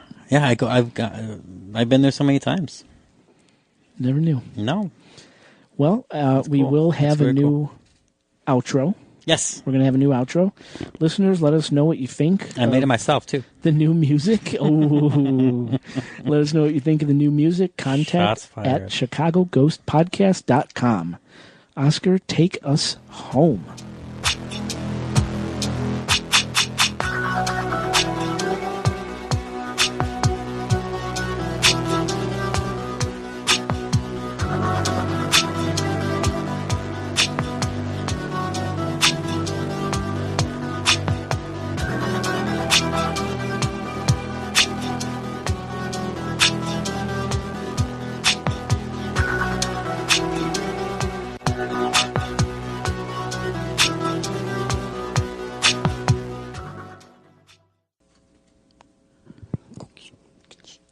So this episode will be the start of the new intro and outro. Mm-hmm. So I'll make mention of that as well. Mm-hmm. So you heard it. Lexi heard it. So I'll put the old one in? just cut it into the new one. Yeah. Just like... Just blend the two. Oh, yeah. Joe would lose his mind. Yeah. How's your Manhattan? What? How's your Manhattan? It's Upper East Side-y. Upper East Side-y. Moving on up to the east side. Moving on up, finally got that piece of the pie. We just serenaded you, Lexi. We did that. Hey, you don't need anything but me. Then why are you talking to this guy if you shouldn't need anything about me? And he needs a lot of nudes from his listeners. No, he does not. It's interaction with the listeners. Very hypocritical. She's talking to a guy, but she doesn't. I'm not what's his name, talking Ned? to him anymore. Ned. What's his name? Fucking Ned? Ben. Yeah. Ben is Ned backwards now. Bro. Yeah. Bruh. I literally just said I'm not talking to him. Talia said that after I saw her do it. Yeah. I haven't done it since like a while. Like an hour. Talia what? Talia called me bruh the other day. No, she didn't. I told her I was going to knock her through the fucking wall if she ever talks to me like that again. I can just imagine it. I wish I was there. That's something I want to see. I did my homework, brah. Can you get some milk and cookies, brah? Give me some motherfucking milk and cookies. Yeah. Give me some motherfucking milk and cookies. Yeah. So things like she wanted to go out front. She's like, "Come on, brah." And I said, "What the fuck did you just say to me?" She goes, "What?" So if I ever hear you talk like that again, I'm going to knock you through a wall. And she knows I'm crazy. I'll do it too. Yeah. Bruh. Like the Fast and the Furious people. Yeah. Husky, brah. Yeah, well, I don't care. Lexi, do you say that's flame? That's flame? What the fuck is flame? You don't see flame? Like everyone says it's flame? No. Oh. Are you saying you're I see the hipper? fire sign emoji everywhere. That's what it means. Oh. That shit's flame. Yo. But what does that mean? Didn't like Waka... Flocka? Fozzie Bear? What the fuck? Waka Flocka, What the right? fuck are you doing? Waka the rapper. You having a... An aneurysm? Yeah, you having one? Waka. Oh my god. You look like a fucking maniac. Didn't he come up with that or something? The flame? The Flocka flame or whatever his name is? Dude, I don't know. Lexi knows. No, I don't. Do I look her age? No. No. I don't know anything about the Flocka Waka. Look it up on your phone that you're always on while I'm we're podcasting. playing a game. Right Yeah, I know. Yeah, some guy. I'm not playing with him. I'm playing by myself. Stop saying that. You're going to attract females to your email. To my email? Yeah. Oh, they don't have my email. Are you on the mic, Lexi? I believe so. Yeah, she is. I can hear her. Are these outtakes right now? They have been for 12 minutes. Oscar's They will the be wizard. outtakes The wizard of because females outtakes. don't need to hear this. Neither does Ned. Who the fuck is Ned? It's Ben. Ned and Ben. What? No, what? What happened? We're talking about how great your hair looks right now. No, you aren't. And how rose-like your feet smell. What the fuck? Yeah, Jake can attest. I witnessed a very strange ritual. What? Your feet smelling ritual. No, it's not ritual. I don't do that Very often. awkward. No, it's a strange question for me, too. Yeah. I don't get that but all the time. you went with it. Oh, I go with a lot was- of things. A lot of things don't bother me. Oh, I know. Oh, I know. What does that mean? wait. What? That sounds like a negative thing. Nope. No, not at all. Oh, well, Not but at all. what I did you think mean you're by a- that? I think you're a fucking Jedi. That's what I think. What is that? What you meant by that comment? Because I sounded like I know. Episode 50. Like when someone says, like, I can be an asshole. So, I know. Yeah, lying. That's what it sounded like. So, what? Could I eat my Manhattan cherry? Yes, real quick? please. Okay. Why you? You have them too. I gave them too. Oh, I know. I saw them in there. I can't wait to drink them. I love you, babe. Yeah, I feel it. I love you too. See, that's nice. That's nice. You should feel it. Yeah, I do. Do you? Yeah. Are you Someone sure? should spreading it somewhere else too. What? So I was on Facebook today because I'm always working the social Facebook? angle. Yeah, with the podcast. And Oh, okay. I'm like, for your job? no. Okay. Where's my babe? I always work Facebook, Twitter, Instagram, and I invite anybody to the podcast Facebook page. I don't even look. I just invite. Like I'm usually in the potty. Invite, because you got nothing else better to do. Invite. So I'm doing some work actually for this episode, and this girl pops on my message, and she's like just stunningly beautiful, right? Oh, so it's like a fake pic? Obviously, Right. Just clearly, right? She's like, "Hey." So I was in the bathroom doing this, right? Had the laptop, Dick hanging out. sitting on top of the laundry hamper, Yeah. and doing work. So I'm like, well, fuck, I got nothing better to do. No one's home. I'm like, hey. Yeah. And then she starts speaking in like broken English, right? Okay, yeah. Like, how were you? Wow. Yeah. I'm like, You look purchase wife? I are fine, And we're going back and forth, and it was just so obviously a scam. Yeah. Like, she's like, well, what do you do for a living? I'm like, I'm a Chicago cop. Oh, like, how is it being a cop? I'm like, it's kind of boring. And she's like, I want to move to Chicago. I'm like, oh, that's great. She's like, will you help me move to Chicago? I said, no. And she's going on and on about how she's You got should have said you work for ICE. 2 kids. She's got 2 kids, and she's a single mother, and just giving me this big sad story. Then I she's never like, enjoyed English. as a second yeah, language. exactly. And she's like, oh, do you have a pick? I'm like, no, I don't have a pick. So it's a work laptop. Because I'm a cop, right? Yeah, It's a yeah. work laptop. Right. I'm like, no, I don't have a pick. She's like, oh, okay. Next thing you know, boom, her pick pops up. And it's like in this sultry lingerie, and her tits are ready to pop out. And, Yeah. and I'm like, oh, she's like, what do you think? I'm like, oh, very nice. And that's it. I just kept giving these one little Answers. answers, And eventually she just stopped talking to me. She wasn't getting anywhere. Yeah. But what are these people? Who are they? Like, Well, obviously that was like a dude sitting behind a PC, In right, Russia. trying to scam money. Right. I don't think it's really women doing it, right? It's got to be. No, and if it is, like... It's so creepy. Do you do stuff like that? Ew, No. Guys don't... We don't fall for that shit. No, guys, I'm just going to say, some guys do it. Some guys don't know that. Yeah. And there's a new scam every day, man. Every day there's something new. Yeah, they always twist try it to just get you. enough, or they try to make it look like it's a real email just enough. If they have information, like you know how many emails I have that are from Katie, your wife, and your really? wife's last name. I was almost said her last name. Oh, thanks. Yeah. You know how many emails I get with her in the subject line? Like she sent, like as if she's sending me a message. I fell for it. She got hacked? I don't know. Did she get hacked? I don't know. Oh, I don't know. I just get them with that. It also has Luke's name sometimes. No shit. Sometimes yours, but mainly Katie. Really? Mainly Katie. Obviously, it's not her because I opened one, and it's not like as soon as I open it, there's a virus. It's like I open them and there's like a link, and there's like something they're selling or something. Yeah, complete bullshit. I delete them right away. But this thing, the first 2 times I fell for it. I looked it up. I didn't That's like. insane. I didn't go in. I've been saying I opened the email. That's what I mean. But you didn't And- click on it. No, I didn't click on Yeah. shit. And then I was like, oh, okay, that's weird. So I get a bunch of stuff that are from people I know, but it's not from them. Damn. Yeah. One time from Minister Sal. Yeah. I got an email from his account saying it was like, "Hey, dude, I had to go to Europe on an emergency, and sorry I didn't tell you, but it was family, and I had to go." And the email came in at like 2:00 in the morning, right? When you'd never check, you'd get it when you first wake up, right? Right. So it's like, "Hey, I had to leave overnight. There was an emergency. I lost my wallet," or he lost his wallet. He got robbed or something, and he's like, "I need your help, man."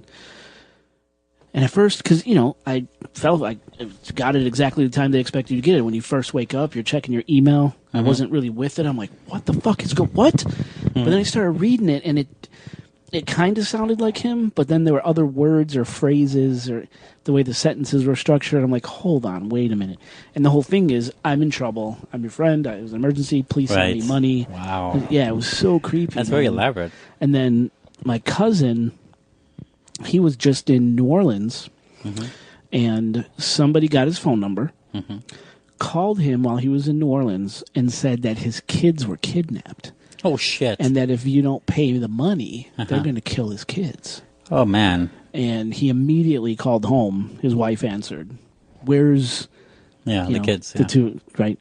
And like, "Oh, they're work and school or whatever they were." It's like, "They're fine?" So, "Yeah, why?"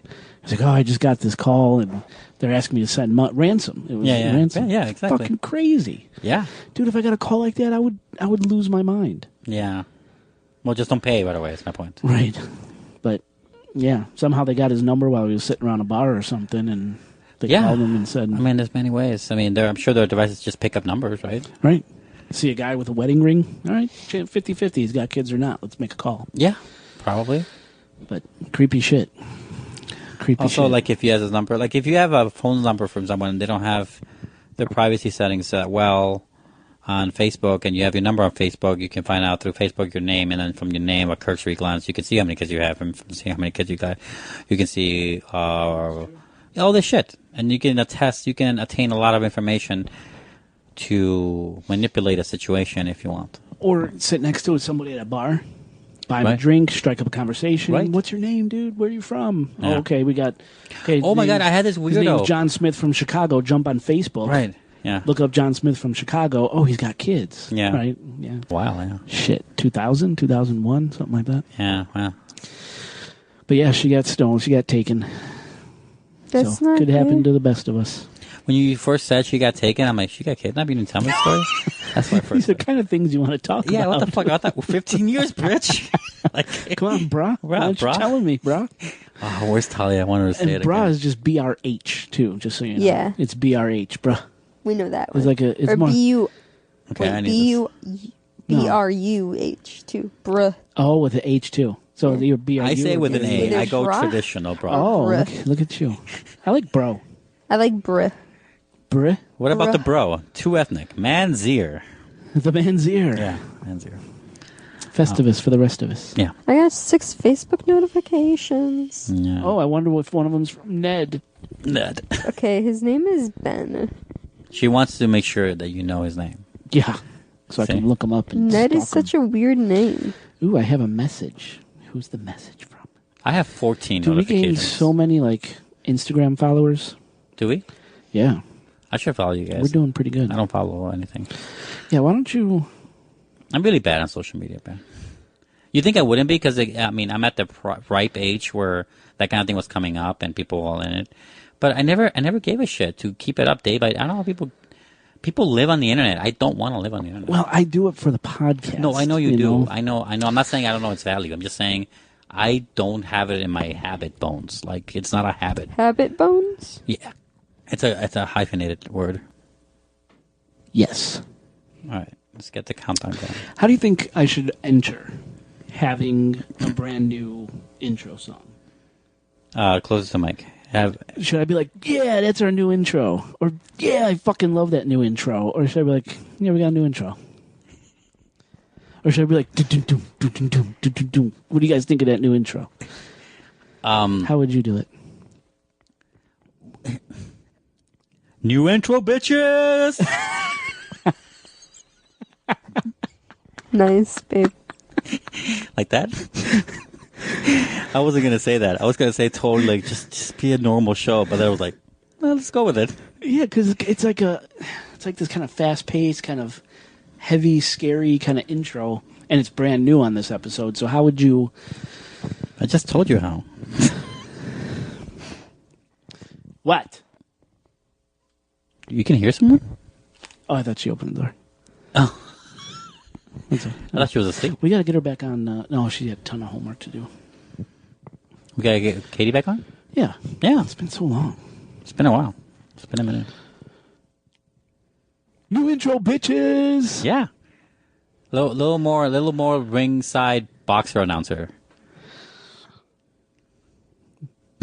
New intro, bitches! I just want to make you self-conscious. It totally worked. It's so easy to like get you to be so self-conscious. I'm glad you noticed that, and I'm glad you exploit that. That's great. Well, I do it about little things. Like I won't do it in front of a funeral or something like that. Thank you. I appreciate that. Like when you're doing the eulogy, like you hate public speaking. You suck. Boo, you suck. Like heckle you. Oscar, it's a funeral. Yeah. Oscar, it's my wedding. What are you doing? It's my wedding. These are vows. Yeah. Oh God, now I don't know. Like, or do I just? Yeah. Do I just come in normal? Dude, I mean, try normal first, and then we can do this again. No, I don't want to make it difficult for you. New intro, bitches. I can do it for you. You can just come in right after I say it, You think? if you want. All right. Yeah. All right, let's Do it. Do it. All right. 5, 4, I'm gonna fucking lose it. I'm 3, losing. 2,